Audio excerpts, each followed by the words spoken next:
గారు మహిళల్లో ఎస్పెషల్లీ ఎందుకంటే కాంగ్రెస్ పార్టీ అధికారంలోకి రావడానికి ఏదైతే మేనిఫెస్టో ఇంప్లిమెంటేషన్ అన్నారో ఆ మేనిఫెస్టో ఎక్కువగా మహిళలకి చాలా దగ్గరగా ఉన్న మేనిఫెస్టోగా కనిపించింది. ఉచిత బస్సు ఎక్కువగా మహిళలే అందులో ప్రయాణిస్తూ ఉంటారు. ఎక్కువగా యూటిలైజేషన్ ఆఫ్ ద పీపుల్ కూడా ఎక్కువ ఉమెన్ సెక్టారే ఉంటూ ఉంటుంది.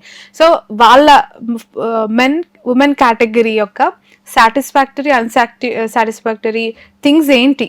అంటే మీరు ఈరోజు ఏ సెక్టార్ చూసుకున్నా ఉమెన్ ఉన్నారు. రైతులలో మహిళ ఉంది, కూలీలలో మహిళ ఉంది, ప్రైవేట్ ఎంప్లాయీస్లో మహిళ ఉంది, నిరుద్యోగుల్లో మహిళ ఉంది.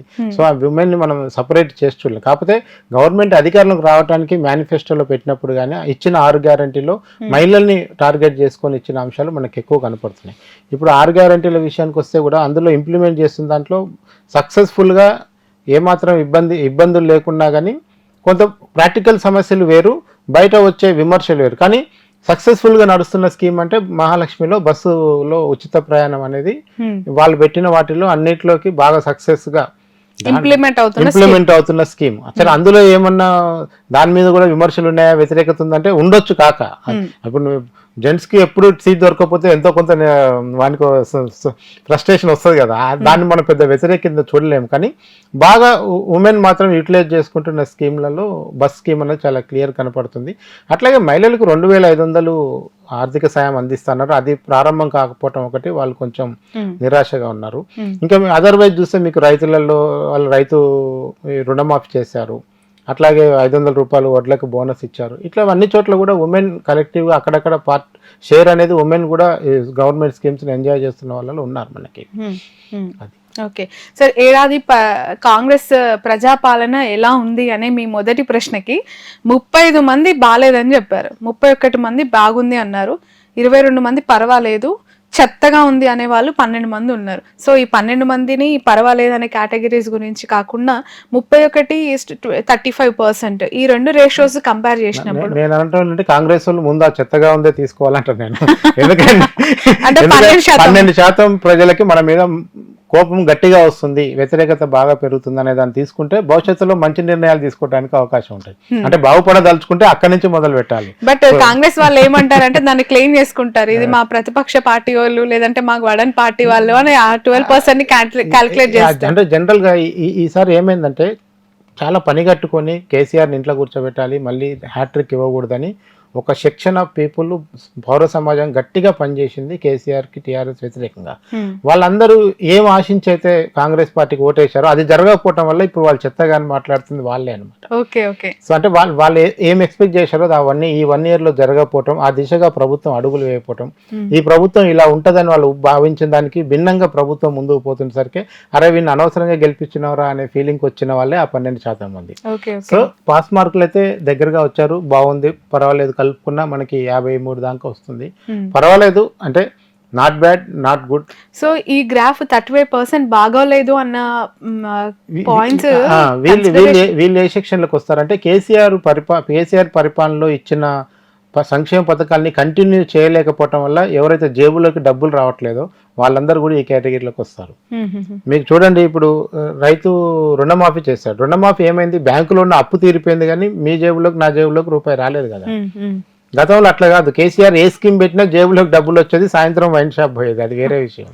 కానీ ఆ జేబులోకి డబ్బు అనేది కనిపించాలి ఇప్పటి వరకు. రేవంత్ రెడ్డి వచ్చిన తర్వాత 500 రూపాయలకు సన్నాలకు బోనస్ ఇచ్చే 500 రూపాయలు చాలా తక్కువ మంది పండిస్తారు సన్న ఓట్లు తెలంగాణలో. ఓన్లీ దొడ్డు బియ్యం ఎక్కువ మంది పండిస్తారు. సో సన్న బియ్యం పండించిన వాళ్ళ సంఖ్య ఎంత, చాలా తక్కువ. ఎంత కొట్టుకుంటే కూడా 2000 కోట్లు ఉండదు అది.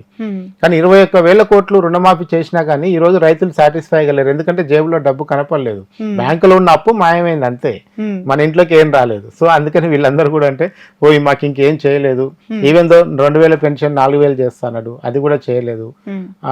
మిగతా పథకాలలో కళ్యాణ లక్ష్మి లేదు, రైతు బంధు లేదు, రైతు బంధు ఇవ్వట్లేదు, దళిత బంధు లేదు, బీసీ బంధు లేదు, గొర్రెల పథకం లేదు, పాత పథకాలు ఏవి కూడా ఈ ప్రభుత్వం కంటిన్యూ చేయకపోవటం వల్ల సో ఖచ్చితంగా న్యాచురల్ ఆ మాత్రం వ్యతిరేకత. అంటే ఇప్పుడు ఏ ప్రభుత్వం అయినా ఏ పార్టీ అయినా అధికారంలోకి వచ్చిన తర్వాత ఆ ప్రభుత్వం కొత్తగా కొన్ని నిర్ణయాలు తీసుకుంటే వాళ్ళకి చాలా యూనిక్ గా వాళ్ళ స్టాంప్, వాళ్ళ మార్క్ అనేది చూపించాలనుకుంటున్నాను.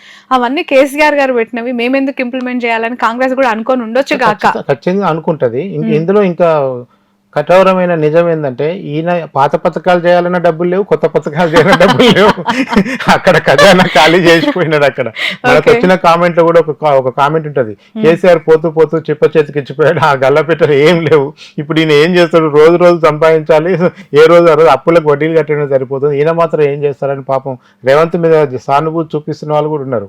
నిజానికి ఇప్పుడు మన జేబులో 100 రూపాయలు ఉంటే 75 రూపాయలు ఖర్చు పెట్టడం పెద్ద కష్టం కాదు.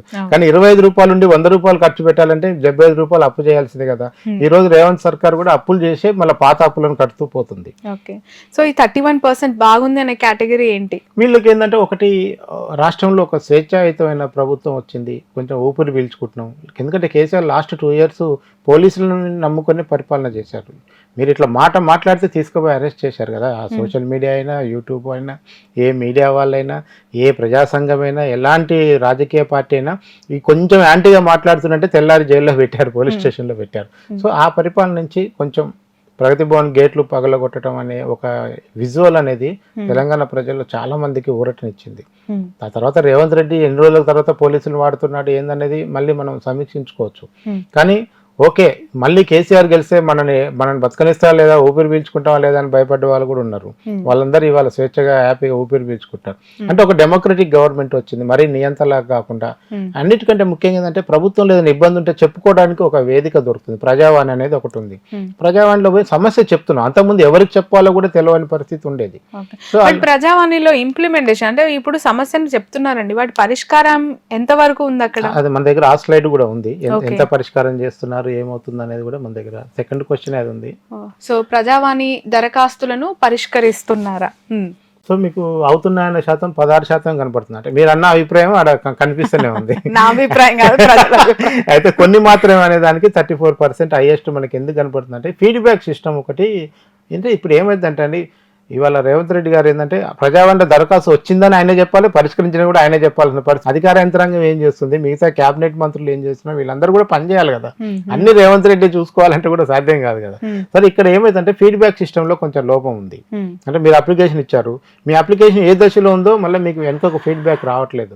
మీ పని అయ్యిందా కాలేదా, కాకపోవటానికి కారణం ఏంది, ఈ విషయాలన్నీ కూడా నేను కాగితం పెట్టేసి వస్తున్నా, మళ్ళీ నాకేమైందో తెలుస్తలేదు. దానివల్ల వీళ్ళందరూ కొంచెం దాని మీద యాంటీకి కనపడుతున్నారు. సో ఎంతో కొంత అయితే ఒక నా సమస్య ప్రభుత్వం దృష్టికి పోయిందని సాటిస్ఫై అవుతున్న లెవెల్ 16% ఉంది. కావట్లేదంటే నా పని కాలేదంటే కాలేదని చెప్తున్నారు. అయిన చోట లేదా కొన్ని మాత్రమే అవుతున్న చోట మాత్రం మనకు 34% వరకు కనబడుతుంది. ఓకే, సో కాంగ్రెస్ 6 గ్యారంటీలు అమలు అవుతున్నాయి అనుకుంటున్నారా? ఇదే చాలా చాలా ఇంపార్టెంట్ అండి. 1 year కాంగ్రెస్ గవర్నమెంట్, రేవంత్ రెడ్డి గారి మార్క్ గవర్నెన్స్ కి this is the one of the pillar question నిజంగానే. సో 62% మంది కొన్ని మాత్రమే అని చెప్తున్నారు. 6 గ్యారంటీలు వాళ్ళ మేనిఫెస్టో, వాళ్ళు ఏమంటారు ఇంకా బేబీ థింగ్ అని చెప్పాలి గవర్నమెంట్ లో. సో అంటే ఇప్పుడు ఈ 6 గ్యారంటీలో అండర్ గా 13 ఇష్యూస్ ఉన్నాయి. 13 ఇష్యూస్ లో ఈ గవర్నమెంట్ వచ్చిన ఈ 1 year లో 5 ఇష్యూస్ మాత్రమే అడ్రస్ చేశారు, అంటే ఇంప్లిమెంట్ చేశారు. మిగతా 8 ఇష్యూస్ ఇంకా ముట్టుకోవడానికి కూడా కారణం కేవలం ఫైనాన్సే. ఆ ఫైనాన్స్ సమస్యల వల్లనే మిగతా 8 గ్యారంటీలు 8 అంశాలను కూడా ముట్టుకోలేకపోతున్నారు. ప్రధానంగా 500 సిలిండర్ ఒకటి, 200 రూపాయలు 200 యూనిట్ల కరెంటు బిల్లు ఒకటి, బస్సు పథకం ఒకటి, ఆరోగ్యశ్రీ పెంచడం ఒకటి, ఇట్లాంటి 4-5 అంశాలు ఇంప్లిమెంటేషన్లోకి వచ్చాయి. సో ఇవి చేయాలంటే ఖచ్చితంగా ఇవన్నీ కూడా ఫైనాన్స్తో ముడిపెట్టుకున్న అంశాలు కనుక బడ్జెట్ వస్తేనే పోతుంది. రేపు సంక్రాంతి నుంచి మనకు రైతు భరోసా ఒకటి స్టార్ట్ చేస్తా అంటున్నారు.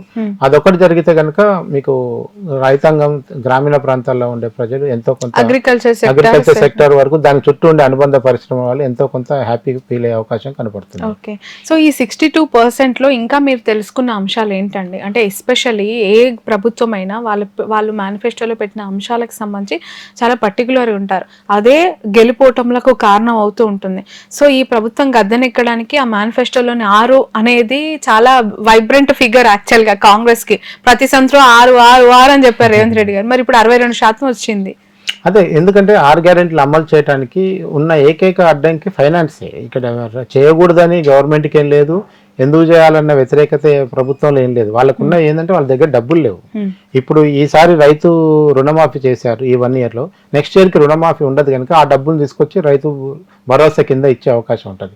ఆ తర్వాత మిగతా పథకాలను కూడా, అయితే నేను అనుకోవటం లాస్ట్ 2 years లో ఇవన్నీ కూడా ఇంప్లిమెంట్ అయ్యే అవకాశం ఉంటుంది. ఎందుకంటే మళ్ళీ ఎలక్షన్ ఇయర్ వచ్చినప్పుడు మనకు ఈ మేనిఫెస్టోని కంప్లీట్ చేయడానికి వాళ్ళు అప్పుడు ఒక టార్గెట్ పెట్టుకొని, ఇప్పుడు చేసినా జనం మర్చిపోతారనే ఐడియా వాళ్ళకు కూడా ఉంది.